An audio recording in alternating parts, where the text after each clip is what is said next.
We have only to uncover the examples of abundance and generosity found in aspects of nature, in harmony with the spirit of nature. Descriptions of an alternative economy can be found in the example of small, tight-knit communities. It's known as the gift economy, one that is sustained by the ethic of responsible harvesting and interpersonal reciprocity. These are choices that we may consider at a time when we find our democracy and our interconnected web of life at a tipping point. And each choice we make can make a dramatic difference. How can we reimagine our lives, and how then shall we make a living? I will offer a piece of the puzzle apparent in the grand design, one found in the natural world and lived by those who attempt to align with it. Right after I have a little.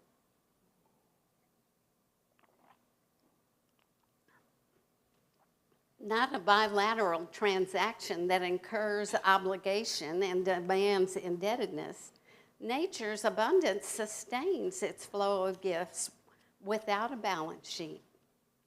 Rather than the hoarding dragon sitting on the mountain of gold that shall not be shared, the image mirrored by the indigenous ethic of a giving economy gives first.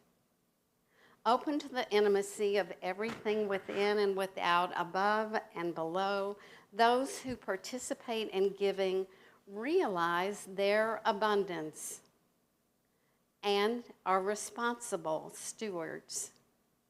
As they blur their vision of separation from other, they give without obligation or expectation of the gifts returned. Today's message is designed to reignite our awareness of the benefits of an organic model, one that emanates from a higher frequency channel than survival of the fittest. It's a channel of gratitude, a channel of generosity, a channel of reciprocity. Imagine with me and consider a shift and pivot to this channel. Lessons from nature. Nature's mutual insurance. Imagine entering a forest and hearing the rustling leaves. These sounds may seem innocuous and undiscernible to the human ear, but to trees, they signal a wider truth. They're really the wood web of arboriform communication.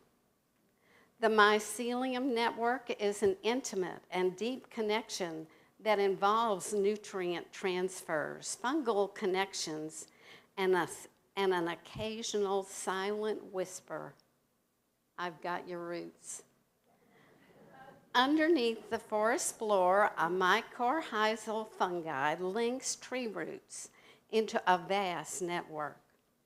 Established mothering trees shuttle carbon and nutrients to seedlings struggling in the shade. And without prejudice, this interconnected network ensures an abundant, diverse forest that ultimately stabilizes the whole system.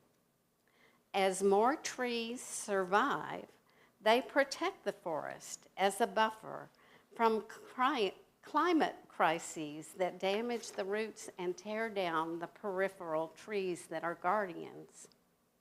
In human terms, trees are investing in their community. Here's a strange event that exemplifies communities paying it forward.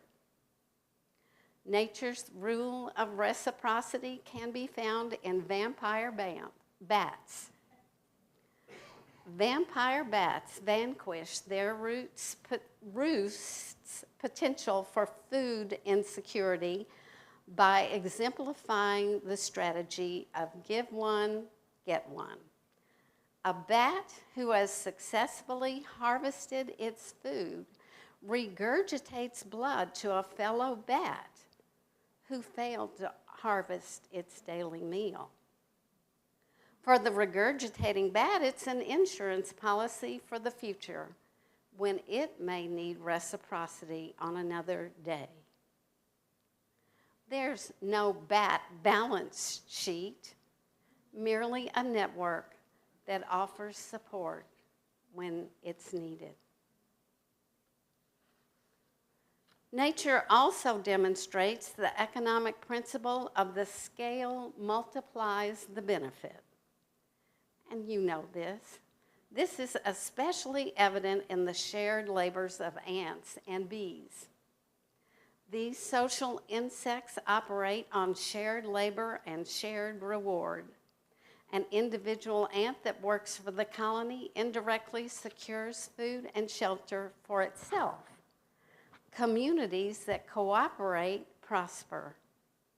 Pooling resources in the community, ants and bees unlock projects that would be otherwise inaccessible to the individual of the species. Here's another principle that nature endorses: diversify and multiply. Bees not only secure the longevity of their hive through communal efforts, individually, a bee's endeavors intensify abundance and ensure diversity in pollination. Each bee generously pollinates far more flowers than are necessary to produce honey for its individual hive. They don't discriminate among flowers. They just seem to bliss out in their task of pollinating.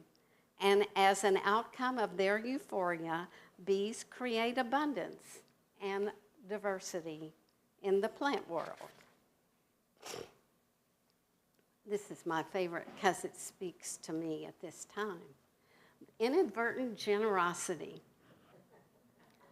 Squirrels are amazing examples of the benefits of accidental generosity in the context of a limited memory. Squirrels bury thousands of nuts and forget far more than they remember. Out of those forgotten caches grow new trees. And although a squirrel doesn't mean to grow a tree, the environment still gains from its actions. Nature's plan provides benefits from what appears to be generosity by omission. A legacy of generosity. The death of a whale. The death of a whale is known as a whale fall. Upon death, the whale carcass sinks to the ocean floor, and the decaying whale serves as a food source for an entire ecosystem for decades. A single carcass supports over 200 species as nature's ecological economy fuels life, even in death.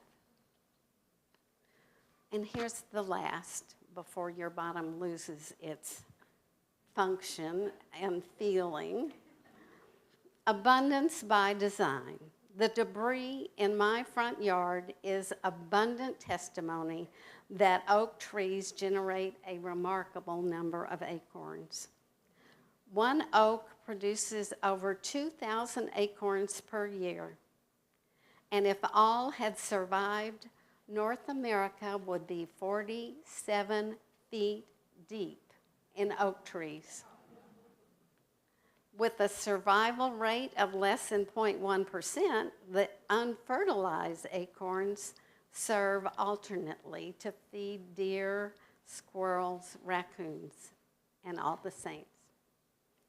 So before your bottom reaches its threshold of no return, I will give you the bottom line. Do you like that? I like that one. We have bad seats. I'm working on that. The unbridled market economy in which we are participating promotes competition and often elevates its value by projecting a vision of scarcity. Indeed, our unrestrained consumption inevitably leads to the exhaustion of natural resources. While not denying our right to a capitalistic economic pursuit, let's consider an additional context. Robin Wall Kimmerer, an indigenous author, promotes an alternate economy, the gift economy. What if we reimagined our relationship with the earth and each other, not merely as consumers, but as participants in a group economy? What if success meant not only individual accumulation, but additionally a contribution to the collective well-being? To quote the author, I cherish the notion of the gift economy, that we might back away from the grinding system which reduces everything to a commodity and leaves most of us bereft of what we really want, a sense of belonging and relationship and purpose and beauty, which can never be commoditized. I too want to live in a community where the currency of exchange is gratitude and the infinitely renewable resource of kindness. In the gift economy, authenticity flourishes, and its adherents know in their hearts that survival depends on remembering what nature exemplifies. True wealth lies in generosity, and genuine security comes from reciprocal relationships within a community of a living